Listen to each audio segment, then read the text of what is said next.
Hello students, welcome to my channel Ekam mathematics. आज इस video में आप लोग को हम जीएसटी समझाएंगे कि जीएसटी क्या होता है। तो जीएसटी का पहले फुल फॉर्म क्या होता है? जीएसटी का फुल फॉर्म होता है goods and services tax. Goods and services tax इसका फुल फॉर्म है। जीएसटी ये कौन सा टैक्स है? इनडायरेक्ट टैक्स है। ठीक है, जीएसटी इनडायरेक्ट टैक्स है, डायरेक्ट नहीं, इनडायरेक्ट टैक्स। इनडायरेक्ट टैक्स का मतलब ये होता है कि मतलब जो हम लोग टैक्स पे करेंगे वो डायरेक्ट गवर्नमेंट को पे नहीं करेंगे।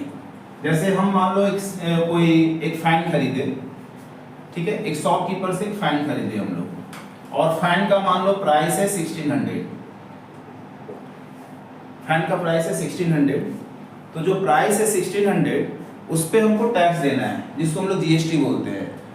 तो मान लो 18% है या 5% या 10%, जो भी टैक्स है, वो टैक्स जो हम लोग देंगे 1600 पे जो टैक्स देंगे वो शॉपकीपर को देंगे हम लोग। फिर शॉपकीपर जिससे खरीदा है वो उसको टैक्स देगा। मतलब हम लोग ये जो टैक्स दे रहे हैं गवर्नमेंट के पास ही जाएगा, लेकिन डायरेक्ट हम नहीं दे रहे हैं, हम शॉपकीपर को दे रहे हैं। शॉपकीपर मान लो डीलर से खरीद रहा है तो डीलर को दे रहा है, डीलर मैन्युफैक्चरर से लिया तो मैन्युफैक्चरर को टैक्स दिया, और अल्टीमेटली वो गवर्नमेंट के पास जा रहा है। तो ये हम लोग जो टैक्स है डायरेक्ट नहीं, टैक्स तो पे करते हैं बट एक सीरीज से जाता है। हम जिससे खरीद रहे हो वो उसको दे रहा है और अल्टीमेटली गवर्नमेंट के पास जा रहा है। ठीक है, इसलिए इसको हम लोग इनडायरेक्ट टैक्स बोलते हैं, जीएसटी को। अब बिजनेस जो होता है दो तरह का। एक मान लो कोई सेल हो रहा है, कोई गुड्स का सेल हो रहा है, अपना ही स्टेट में हो रहा है, सेम स्टेट में। यदि सेम स्टेट में हम लोग सेल करते हैं कोई चीज को, तब वहां पे जो टैक्स होता है जीएसटी, उसको हम लोग बोलते हैं intra state. Intra state sale बोलते हैं एक्चुअली।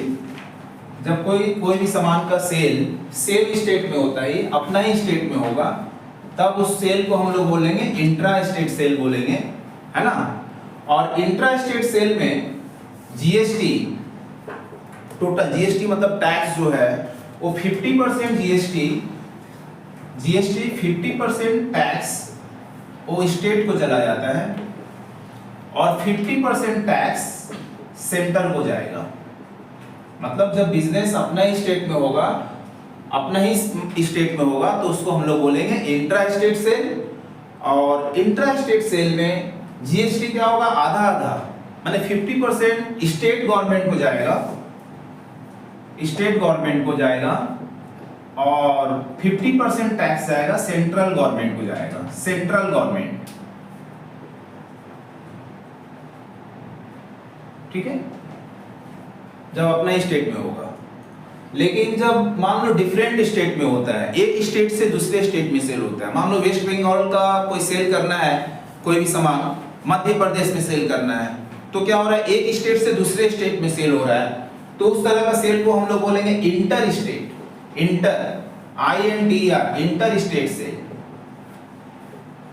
ठीक है, जब डिफरेंट स्टेट में होगा तो उसको हम लोग inter state sale. Inter state sale मतलब डिफरेंट स्टेट में जब सेल करेंगे, तो डिफरेंट स्टेट में सेल करेंगे तो उस तरह का सेल को बोलेंगे इंटर स्टेट सेल।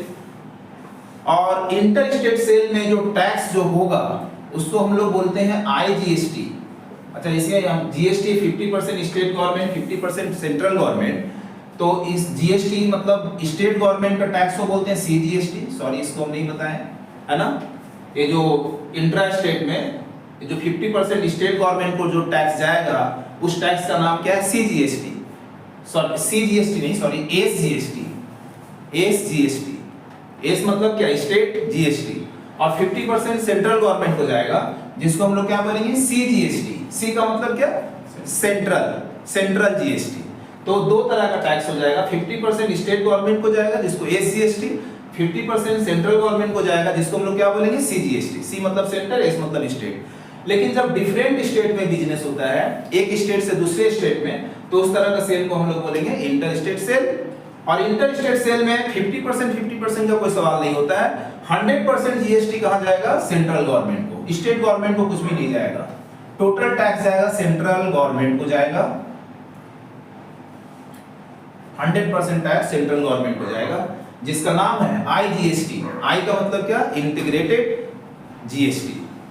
तो इसमें कोई स्टेट को नहीं जाएगा। जब एक स्टेट से दूसरे स्टेट में होगा तो उस टैक्स का नाम है आईजीएसटी, मतलब उसमें स्टेट को नहीं जाएगा, 100% टैक्स सेंट्रल गवर्नमेंट को जाएगा, जिसको आईजीएसटी बोलते हैं। ठीक है, तो आज इस वीडियो में हम लोग जो जीएसटी का सम्स करेंगे वो सिर्फ सेम स्टेट कहने का मतलब इंट्रा स्टेट सेल का सम्स करेंगे। इंटर स्टेट का आज नहीं करेंगे, आज इंट्रा स्टेट का करेंगे, मतलब सेम स्टेट में।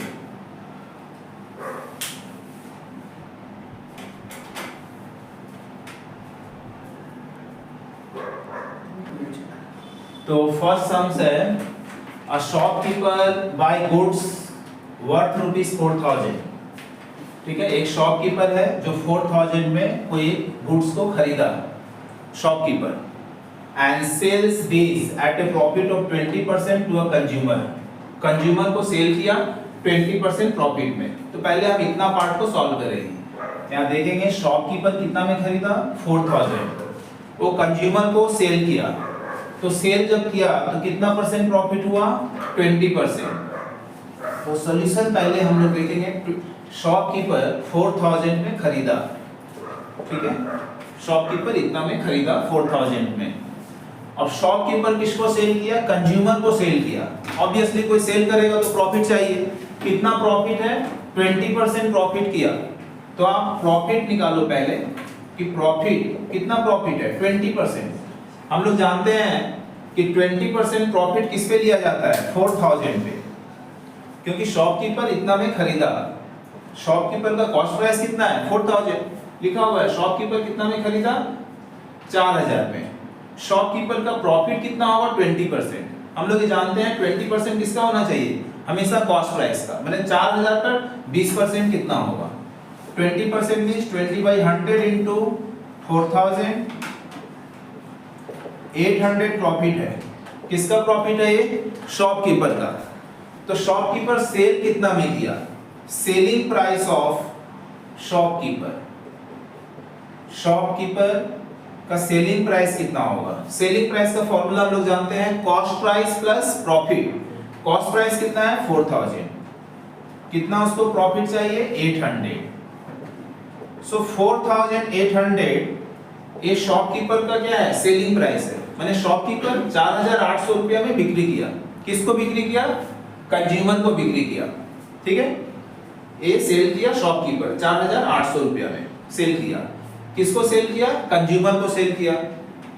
तो यहाँ पे हम लोग हेडिंग देंगे for consumer, for consumer. Consumer कितना में खरीदा, 4,800 रुपया में खरीदा, तो कंज्यूमर का खरीदा कितना, 4,800 रुपया में, मैंने कंज्यूमर का कॉस्ट प्राइस कितना है, 4,800 रुपया है। अभी देखना यहाँ पे कंज्यूमर जब 4,800 रुपया में खरीदा है तो कंज्यूमर को क्या पे करना पड़ेगा, जीएसटी पे करना पड़ेगा। हम लोग कंज्यूमर है, हम लोग जब कोई सामान खरीदते हैं तो क्या पे करना पड़ता है, जीएसटी पे करना पड़ता है। एक्चुअल देखो 4,800 में तो हम खरीदे, कंज्यूमर खरीदा कितना, 4,800 में। अब 4,800 जितना में हम लोग खरीदते हैं उस पे जीएसटी दिया जाता है, ये चीज याद रखना है। कोई भी सामान का जितना प्राइस है, जितना प्राइस एक्चुअल प्राइस है उस पे हम लोग जीएसटी पे करते हैं। जैसे हम कितना में खरीदा कंज्यूमर, 4,800, तो 4,800 का ही जीएसटी होगा। जीएसटी कितना है, 5%। यहाँ बोला है ना कि सेम स्टेट में हुआ है। सेम स्टेट का मतलब क्या हो रहा है, आधा जीएसटी किसको जाएगा, सेंटर को, आधा जीएसटी किसको जाएगा, स्टेट को जाएगा। तो फर्स्ट क्वेश्चन क्या था, selling price of the goods. तो पहला आंसर आपका हो गया, पहला आंसर जो है selling price of the goods 4,800, एक आंसर हो गया 4,800, सेलिंग प्राइस गुड्स का हो गया 4,800। दूसरा क्या है, CGST paid by the consumer. Number 2, CGST paid by the consumer. Consumer कितना सीजीएसटी देगा, सेंटर को कितना जीएसटी, जीएसटी है कितना, 5%। 5 का आधा क्या होता है, 5/2, क्योंकि टोटल टैक्स है 5%। 5 का हाफ क्या होगा, 5/2%, माने 5/2 into 100 into 4,800। 4,800 का 5/2%, क्योंकि टोटल टैक्स है 5%। 5 का आधा होता है 5/2, परसेंट हटाने के लिए 100, 5/2% किसका, 4,800 का। 120 रुपया, 120 रुपया टैक्स जाएगा सेंटर को जाएगा। ये कौन? कंज्यूमर पे किया CGST, कंज्यूमर पे करेगा, बट ये कंज्यूमर डायरेक्ट नहीं, कंज्यूमर देगा शॉपकीपर को, शॉपकीपर भी वहां से। नंबर अच्छा CGST के बाद क्या है? Number 3 SGST। तो SGST भी क्या होगा? सेम होगा, जितना CGST होगा उतना ही SGST होगा, आधा आधा। तो 120 एक बार कैलकुलेशन कर लिए तो दूसरा बार कैलकुलेशन करने का जरूरत नहीं है। और नंबर 4 क्या है? Total amount paid by the consumer. Consumer total कितना अमाउंट पे किया? नंबर 4 में total amount paid by the consumer.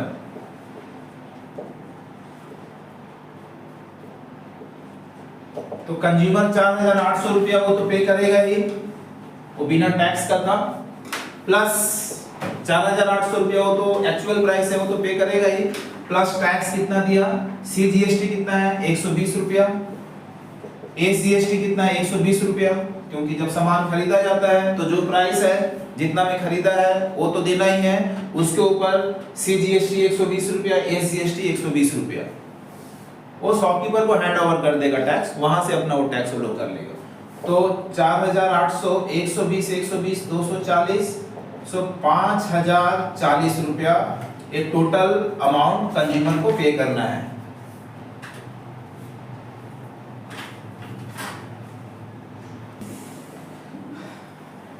तो नेक्स्ट सम्स है, mister Bedi visits the market and buys the following articles. क्या क्या आर्टिकल खरीदा? मेडिसिन खरीदा जिसका दाम है 950 रुपया। मेडिसिन का कॉस्ट कितना है? 950। GST कितना है? 5%। मेडिसिन पे कम GST होता है, GST 5%। पेयर ऑफ शूज, जूता खरीदा जिसका कॉस्ट कितना है? 3000 रुपया, जूता पे GST 18%। फैशन का सामान में GST ज्यादा होता है तो 18%। लैपटॉप बैग खरीदा जिसका कॉस्ट कितना है? 1000 रुपया, उस पे भी लैपटॉप बैग पे डिस्काउंट दिया 30% और GST बोला 18%। ठीक है, तो फर्स्ट सम पूछा गया है, calculate the total amount of GST paid. Total GST कितना पेड हुआ? देखो ये कैसे सम्स होगा। पहले हम लोग मेडिसिन पे निकाल रहे हैं, मेडिसिन एक एक करके, मेडिसिन है ना। मेडिसिन जो खरीदा उसका कॉस्ट कितना है? 950 रुपया। मेडिसिन खरीदा कितना में? 950 रुपया में खरीदा।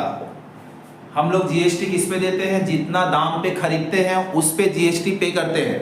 कितना में खरीदे? 950 रुपया में खरीदे तो GST कितना है? मेडिसिन पे GST है 5%। आप GST पेड करो।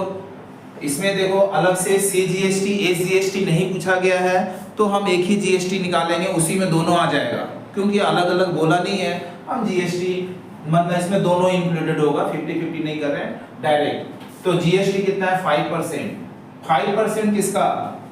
950 रुपया का। ये चीज हमको स्टूडेंट्स को दिमाग में रखना है कि हम जितना प्राइस में खरीदते हैं उसी पे GST देते हैं। हम कितना में खरीदे मेडिसिन? 950 रुपया में, इसलिए GST जो 5% है 950 रुपया का ही 5% GST देंगे, राइट। सो 5% मतलब 5/100 इंटू 950। तो इसको आप कैंसिल करो, 0 0 और 5 2 जा 10, तो 95/2 आ रहा है। एक 0 कैंसिल करो, 95/2 मतलब 47.50, 47 राइट, 90 47.50 GST ये हम मेडिसिन पे दिए हैं। इसमें टोटल GST है, माने SGST CGST मिला के है, राइट। 47.50 मेडिसिन पे है। मेडिसिन के बाद एक मेडिसिन हो गया, इसके बाद क्या है? पेयर ऑफ शूज, जूता का दाम कितना? जूता कितना में खरीदे हैं? 3000 रुपया में जूता खरीदे हैं। तो जूता हम जो खरीदे हैं 3000 रुपया में, तो हम GST किस पे देंगे? 3000 का GST देंगे, जितना में खरीदते हैं एक्चुअल प्राइस उसका GST। तो जूता का 3000 दाम है और जूता पे GST कितना है? 18%। सो GST 18% मतलब क्या हुआ? 18% किसका? 3000 का 18%, ठीक है। 18% मतलब 18/100 इंटू 3000। सो 0 0 कैंसिल, 540 रुपया जीएसटी पेड किए जूता के ऊपर। इसके बाद क्या है, लैपटॉप बैग।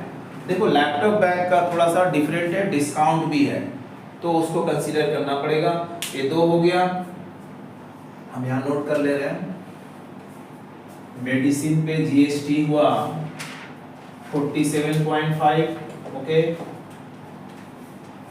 जूता पे जीएसटी 540, राइट। अब हम लोग कैलकुलेशन जो करेंगे वो लैपटॉप बैग,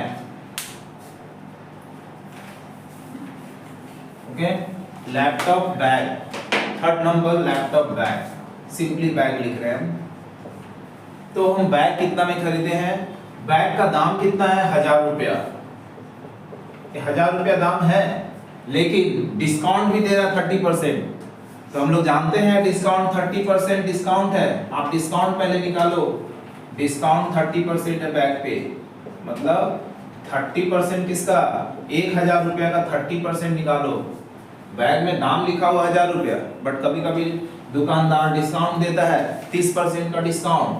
30% किसका, जितना बैग का दाम है, 1000 रुपया पे 30% का डिस्काउंट दिया, सो 30/100 इंटू 1000, 100 कैंसिल, दैट इज 300 रुपया डिस्काउंट दिया बैग पे। तो 1000 रुपया दाम लिखा हुआ था, 300 रुपया डिस्काउंट दे दिया, तो हम खरीदे कितना में, 700 रुपया में खरीदे। सो हम खरीदे कितना में, मतलब एक्चुअल प्राइस कितना हो गया, एक्चुअल प्राइस क्या हो गया बैग का, 1000 रुपया लिखा था, 300 रुपया डिस्काउंट माइनस कर दो, मतलब हम 700 रुपया में खरीदे हैं बैग। तो 700 रुपया में खरीदे हैं। अब लैपटॉप पे डिस्काउंट कितना है, सॉरी लैपटॉप पे जीएसटी कितना है, 18% है। तो जीएसटी 18%, किसका 18%, 700 का 18%, क्योंकि हम खरीदे तो 700 रुपया में ना, तो जितना में खरीदते हैं उस पे 18% मतलब 18/100 इंटू 700, सो 0 कैंसिल, 126 रुपया, 126 रुपया का जीएसटी एक किस पे पड़ा है, लैपटॉप पे पड़ा है, ओके।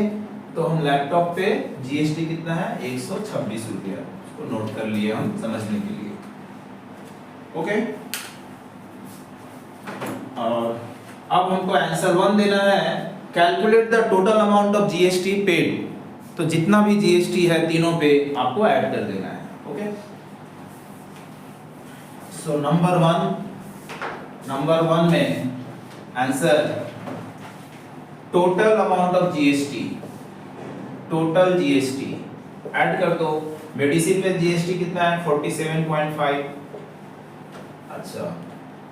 मेडिसिन, जूता में कितना है, 540 रुपया, 540.00, और लैपटॉप में कितना है, 126 रुपया, सबको ऐड कर देना है। 7 6 13, 4 4 8, 2 10, 1 11, 5 1 6, 713 रुपया 50 पैसा टोटल टैक्स चला गया। 7 से 13, 1 4 5 4 9, 2 11, 5 713 रुपया 50 पैसा टोटल जीएसटी हुआ। तो आपका नंबर 1 आंसर हो गया, total amount of GST. Number 2 में क्या है, total bill amount including GST, माने जीएसटी लेके टोटल कितना हम लोग पेमेंट किए। तो टोटल कितना पेमेंट किए, देखो मेडिसिन का कितना प्राइस है, 950 रुपया, वो तो देना ही पड़ेगा। जूता कितना, 3000 रुपया, वो तो देना है। और लैपटॉप कितना है, 1000 रुपया लिखा था, बट 30% डिस्काउंट दिया, मतलब 700 रुपया में खरीदे थे हम लोग, ये बिना जीएसटी का है, ठीक है। मेडिसिन का दाम कितना है, 950, जूता का दाम कितना है, 3000, लैपटॉप का कितना दाम है, 1000 रुपया में 30% डिस्काउंट में 300 माइनस मैंने 700 रुपया, ये तीनों ऐड करना है। 5 9 7 16 4 4650, ये विदाउट जीएसटी है। तो यहाँ पूछा क्या गया, total bill amount including GST, therefore total amount क्या हो जाएगा, टोटल अमाउंट हो जाएगा यहाँ पे टोटल अमाउंट, ठीक है, total amount including GST, total amount including GST 4650 रुपया, वो तो प्राइस है, और जीएसटी कितना है, 713 रुपया 50 पैसा, ये दोनों को आप ऐड कर दो, जो आंसर होगा वही आंसर फुल। ठीक है, तो total amount including GST 4650 plus GST 713, ये दोनों को ऐड कर लेना, यही आपका आंसर होगा नंबर 2।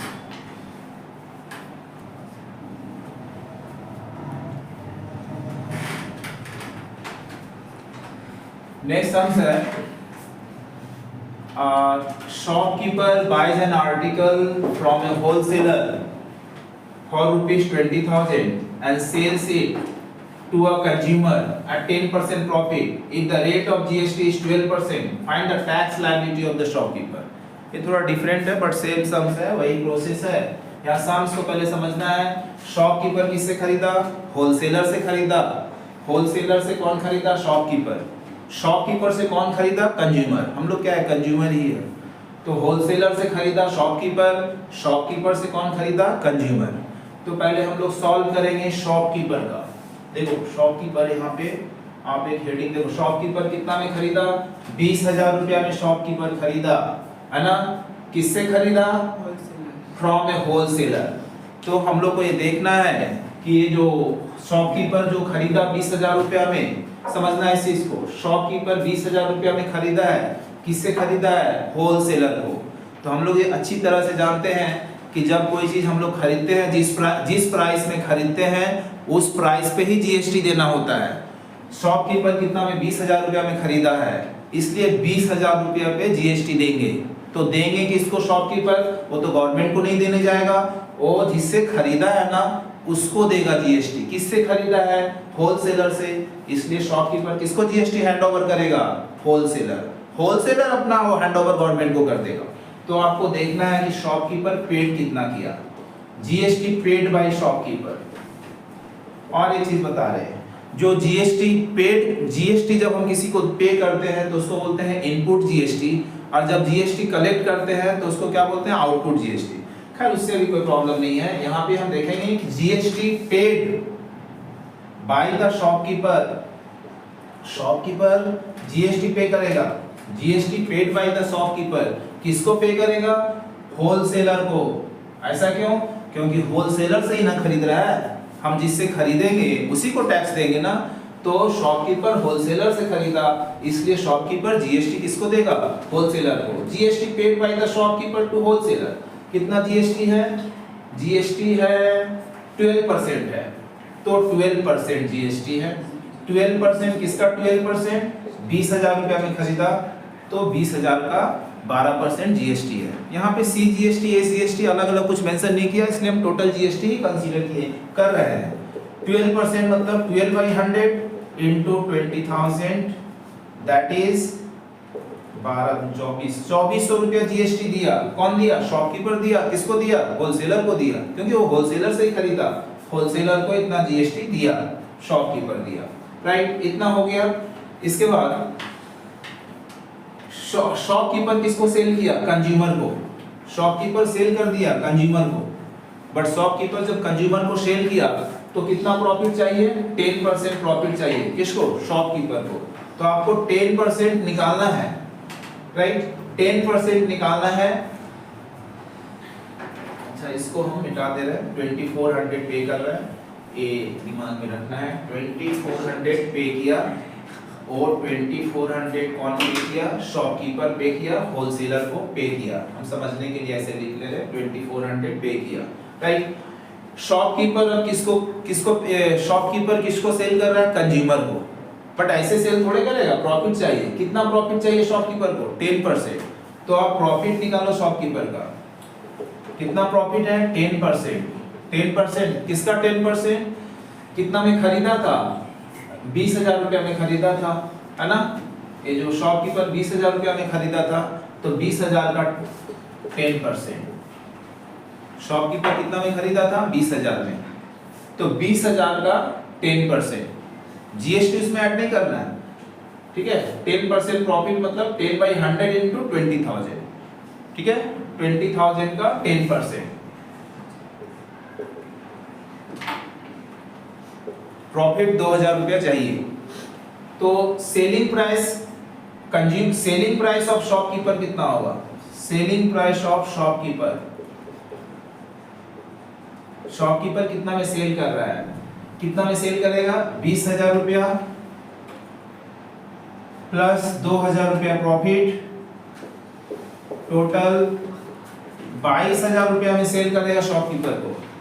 ये चीज स्टूडेंट को दिमाग में रखना है कि जब हम 20,000 रुपया में जब शॉपकीपर खरीदा था, 20,000 का 10% प्रॉफिट 2,000, मतलब 20,000 और 2,000 प्रॉफिट 22,000 रुपया में सेल कर रहे हैं। ठीक है, उसमें हमको जीएसटी ऐड नहीं करना है, सेल कर रहे हैं इतना। तो कंज्यूमर कितना में खरीदेगा, 22,000 रुपया में कंज्यूमर खरीदेगा। ठीक है, तो शॉपकीपर सेल कितना में किया, 22,000, तो कंज्यूमर खरीदेगा कितना में, 22,000 रुपया में। अब जब कंज्यूमर खरीदेगा 22,000 रुपया में खरीदा कंज्यूमर, तो कंज्यूमर मतलब हम लोग को भी टैक्स देना है। हम लोग की 22,000 रुपया जो खरीदे हैं, किससे खरीदे हैं, शॉपकीपर से खरीदे हैं। तब हम लोग जो जीएसटी देंगे कितना पे देंगे, 22,000 पे देंगे। किसको देंगे, शॉपकीपर को देंगे। So GST paid by the consumer, GST paid by the consumer to shopkeeper, GST paid by the consumer to shopkeeper. कितना जीएसटी है, 12%। तो जो कंज्यूमर 12% देगा किस पे, 22,000, क्योंकि कंज्यूमर खरीद रहा है कितना में, 22,000 में। तो हम जितना में खरीदेंगे उसी का टैक्स देंगे, 12% ना, 12/100 into 22,000। So GST paid by the consumer to shopkeeper, shopkeeper को देगा ये 2,640 रुपया। ठीक है, लेकिन यहाँ फाइनल आंसर क्या पूछा है, tax liability of the shopkeeper. अब इस चीज को समझना है कि टैक्स लायबिलिटी क्या होता है। ये स्टूडेंट को अच्छी तरह समझना है कि टैक्स लायबिलिटी, किसका टैक्स लायबिलिटी, शॉपकीपर। जरा देखो, शॉपकीपर ऑलरेडी जीएसटी 2400 रुपये पेड कर चुका था ना होलसेलर को। पहले हम लोग कैलकुलेट, जब शॉपकीपर होलसेलर से खरीदा था उस समय शॉपकीपर क्या 2400 रुपये होलसेलर को टैक्स दे दिया था। 2400 रुपये क्या किया, पहले ही दे दिया जीएसटी। तो शॉपकीपर पेड कितना किया, 2400 रुपये होलसेलर को, और शॉपकीपर को कितना टैक्स मिल रहा है, 2640, है ना। शॉपकीपर पेमेंट कितना किया, 2,400 रुपये जीएसटी दिया था। किसको दिया था, होलसेलर को, ऑलरेडी दे चुका था 2400 रुपया। और शॉपकीपर कलेक्ट कितना कर रहा है जीएसटी कंज्यूमर से, 2640। तो 2640 रुपया कलेक्ट किया शॉपकीपर, और 2400 रुपया पहले उसको जीएसटी दे चुका था। इसका मतलब बचा कितना, 2640 में 2400 माइनस करो, 240 एक्स्ट्रा पैसा बच गया उसके पास। किसके पास, शॉपकीपर के पास। तो 240 रुपया जो होगा उसको बोलेंगे tax liability of the shopkeeper. वो पॉकेट में नहीं रखेगा, वो क्या करेगा, गवर्नमेंट को ही देगा। तो आपको टैक्स लायबिलिटी का मतलब यही होता है कि डिफरेंस कितना है। So answer tax liability of the shopkeeper, shopkeeper का टैक्स लायबिलिटी क्या होगा। शॉपकीपर कितना टैक्स कलेक्ट किया था कंज्यूमर से, 2640 रुपया, बट ऑलरेडी शॉपकीपर 2400 रुपया जीएसटी होलसेलर को दे चुका था, इसलिए डिफरेंस कितना बचा, 240 रुपया एक्स्ट्रा टैक्स इसके पास आ जाएगा। किसके पास आ जाएगा, शॉपकीपर के पास आ जाएगा। इसी को बोलते हैं टैक्स लायबिलिटी। वो भी टैक्स वो शॉपकीपर पे करेगा। This is called tax liability. ठीक है,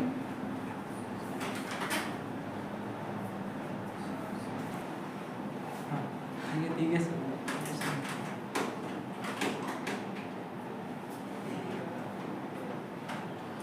अच्छा, नेक्स्ट सम्स है, ये नंबर 4 होगा शायद। Dealer buys an article for ₹6,000 from a wholesaler। देखो, होलसेलर से कौन खरीदा, डीलर खरीदा, राइट। डीलर से कौन खरीदा, कंज्यूमर खरीदा। ऐसे बीच में और भी चेंज हो सकता है, लेकिन इस सम्स में जैसा दिया गया उसी हिसाब से फॉलो करना है। डीलर किससे खरीद रहा है, होलसेलर से डीलर खरीदा, डीलर किसको बिक्री कर दिया, कंज्यूमर को। बस हिसाब इतना ही है, तीन ही स्टेप है।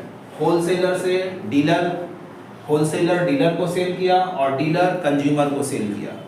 तो जैसे हर सम्स में हम लोग जैसे करते आ रहे हैं, इसमें भी वैसे ही करेंगे। जो जिस प्राइस में हम खरीदते हैं उसी प्राइस पे जीएसटी पे करना है। सम्स में ये भी बोला हुआ है इंट्रा स्टेट। इंट्रा स्टेट मतलब सेम स्टेट में हो रहा है सेल। ठीक है, ऐसे भी कुछ मेंशन ना करें तो इंट्रा स्टेट। सॉल्यूशन देखो, हम लोग यहाँ पर सम्स स्टार्ट करेंगे डीलर से। डीलर पहले खरीदा कितना, डीलर जो है होलसेलर से कितना में खरीदा, 6,000 रुपया में खरीदा सामान। मतलब डीलर 6,000 रुपया में खरीदा है, तो डीलर जो जीएसटी देगा किस पे, 6,000 पे, क्योंकि डीलर 6,000 में ही खरीदा है ना होलसेलर से, तो 6,000 पे ही जीएसटी वो देगा डीलर। तो पहला ही क्वेश्चन पूछा जा रहा है, input CGST input SGST paid by the dealer. हम पहले भी बताएं कि जो टैक्स पे करेंगे उसको बोलेंगे इनपुट, और जब हम टैक्स कलेक्ट करेंगे तो उसको बोलेंगे आउटपुट। इसीलिए यहाँ पर बोला है input CGST input SGST paid by the dealer. Dealer पे कर रहा है ना, तो जब पे करेगा तो जीएसटी को क्या बोलते हैं, इनपुट। उससे ज्यादा कोई कंफ्यूजन नहीं है। तो input number 1 answer, input CGST paid by the dealer, paid by the dealer. Dealer कितना जीएसटी पे कर रहा है, तो जीएसटी कितना है, 18% है, तो 18% का आधा जाएगा सेंटर को, जिसको सीजीएसटी 18% जीएसटी है, सो 18% का आधा क्या होगा, 9%। कितना में खरीदा था डीलर, 6,000 में खरीदा था डीलर, इसलिए 6,000 का टैक्स देगा डीलर, टैक्स देगा 6, जितना में खरीदा 6,000 में खरीदा तो 6,000 का टैक्स देगा 9%। किसको देगा डीलर, जिससे खरीदा होलसेलर से।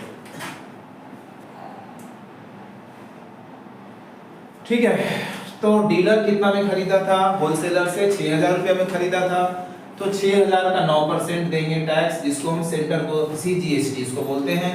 9% मतलब 9/100 इंटू 6,000, 0 कट गया, 540 सीजीएसटी है डीलर।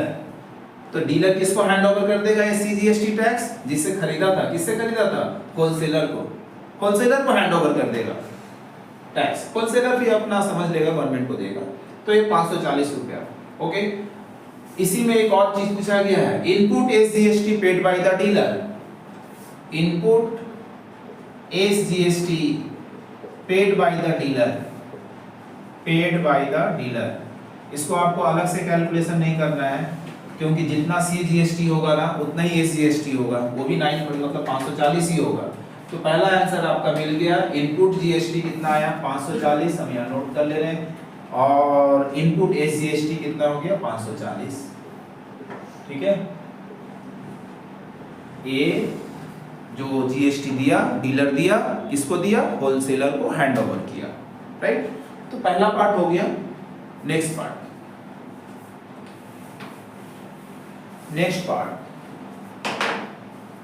नेक्स्ट पार्ट मतलब number 2, output CGST and output SGST collected by the dealer. Dealer जब जीएसटी कलेक्ट करेगा जीएसटी, तब उसको हम लोग क्या बोलते हैं, आउटपुट। जीएसटी जब कलेक्ट करेंगे तो आउटपुट। किससे कलेक्ट करेगा डीलर जीएसटी, कंज्यूमर से, क्योंकि वो डीलर किसको सेल कर रहा है, कंज्यूमर को सेल कर रहा है, तो कंज्यूमर जीएसटी किसको हैंड ओवर करेगा, डीलर को। तो अच्छा, डीलर कितना में सेल कर रहा है, कंज्यूमर को 15% प्रॉफिट। इस पे जरा ध्यान दो कि डीलर तो सेल कर रहा है कंज्यूमर को, बट कितना परसेंट प्रॉफिट चाहिए डीलर को, 15%। तो आपको पहले 15% निकालना है। किस पे 15%, डीलर कितना में खरीदा था, 6,000 में खरीदा था।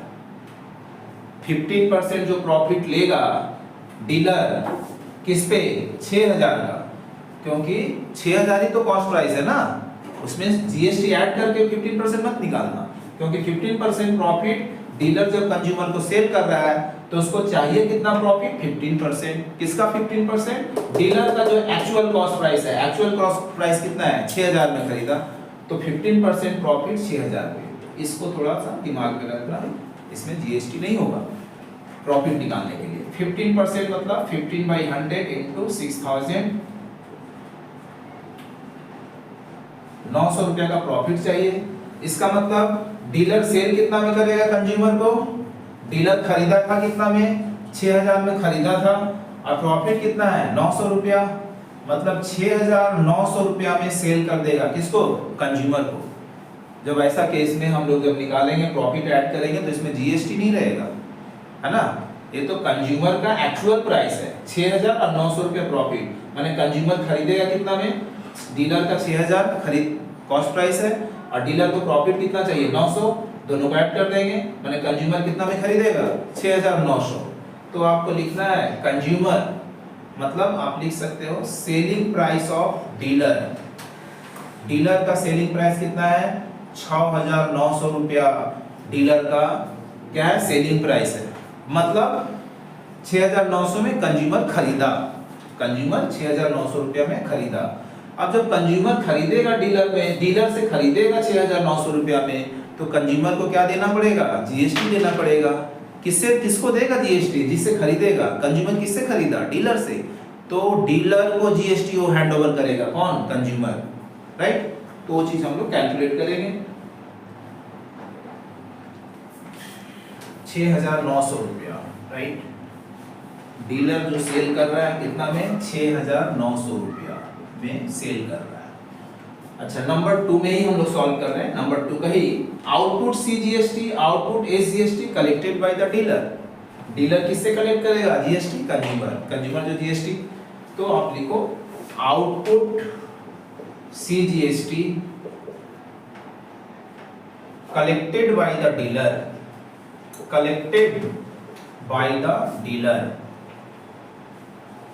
डीलर कलेक्ट करेगा जीएसटी मतलब सीजीएसटी 18% है जीएसटी, माने सीजीएसटी क्या होगा 9%। किसका 9%, डीलर कितना में सेल किया 6900, तो 6900 का जीएसटी लेगा, क्योंकि डीलर कंज्यूमर खरीद रहा है 6900 रुपया में, तो कंज्यूमर जितना में खरीद रहा है उसका ही 9% टैक्स देगा कंज्यूमर। किसको देगा डीलर को, तो डीलर कलेक्ट करेगा 9% ऑफ 6900। ये 2 जीरो कैंसिल,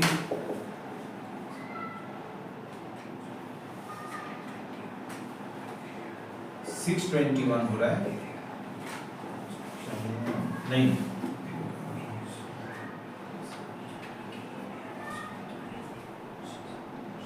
₹621 हो रहा है, राइट। ये हो गया output GST collected by the dealer. किससे कलेक्ट करेगा कंज्यूमर से कलेक्ट करेगा।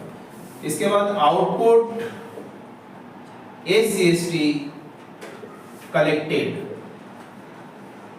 Bye the dealer. तो जितना सीजीएसटी होगा उतना ही एसजीएसटी होगा 621, right.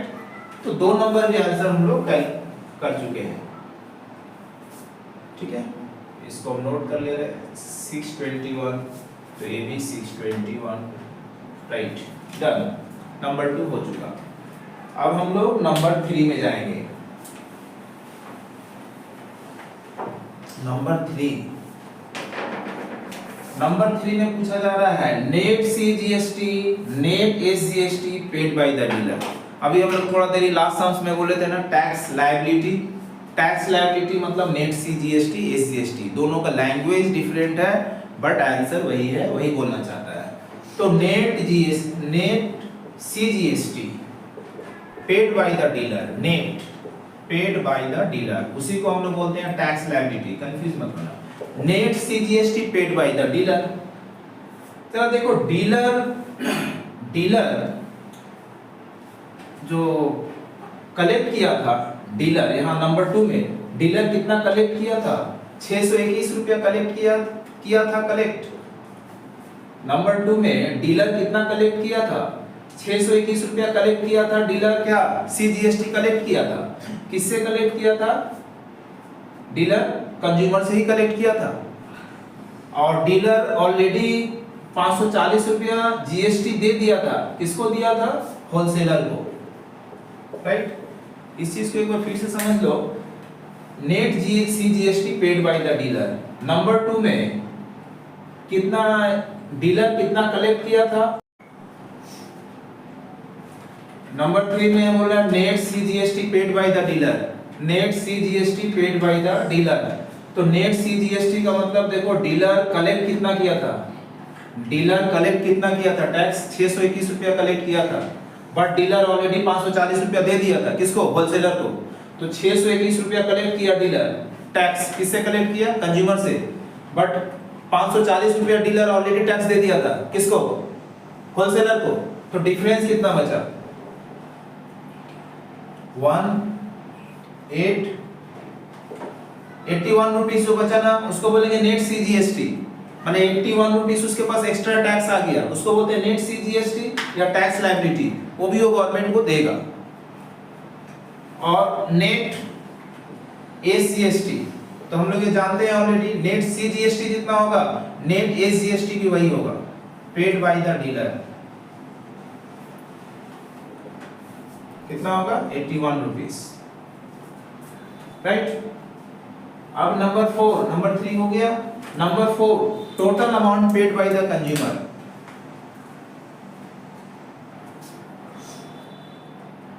Total amount paid by the consumer, consumer total कितना पैसा पेमेंट किया। So number 4 total amount paid by the consumer, consumer कितना अमाउंट पेड किया। तो कंज्यूमर कितना अमाउंट पेड किया, ये जो फाइनल प्राइस था ये कितना था 6000 रुपया, 6000 रुपया का 15% प्रॉफिट, राइट 6900 रुपया कंज्यूमर पेड किया था। हम ये पहले कैलकुलेशन कर चुके हैं, 6000 का 15% 900, 6900 रुपया डीलर बिक्री किया था। 6900 रुपया किसको बिक्री किया था, कंज्यूमर को, माने कंज्यूमर 6900 रुपया तो देगा ही, प्लस कंज्यूमर टैक्स देगा। तो कंज्यूमर इतना पेमेंट किया 6900 रुपया, किसको पेमेंट किया, डीलर को। अब कंज्यूमर टैक्स कितना दिया, तो टैक्स कितना दिया कंज्यूमर किसको दिया, डीलर को। कितना दिया डीलर को, 540 रुपया सीजीएसटी दिया, देखो नंबर 1 में, और एसीएसटी भी कंज्यूमर दिया था 540 रुपया। देखो CGST 540, SGST 540 paid by the dealer. Input हाँ पेड, सॉरी ओ नहीं सॉरी 540 नहीं, ए number 2 output GST and output SGST collected by the dealer, sorry dealer collect किया था ना कंज्यूमर से। तो कंज्यूमर सीजीएसटी कितना दिया 621 रुपया, एसीएसटी कितना दिया 621 रुपया। देखो नंबर 2 में 621 रुपया सीजीएसटी है और एसीएसटी भी 621 रुपया collected by the dealer. Dealer collect किया, किससे कलेक्ट किया, कंज्यूमर से। तो कंज्यूमर पे किया 621 रुपया टैक्स, 621 रुपया सीजीएसटी, 621 रुपया एसीएसटी। कंज्यूमर किसको दिया, डीलर को। 6900 रुपया कंज्यूमर एक्चुअल प्राइस। तो तीनों को ऐड कर दो, 6900 1242 42 8142 रुपया, ये आंसर हो गया 8142। Thank you students for watching my videos.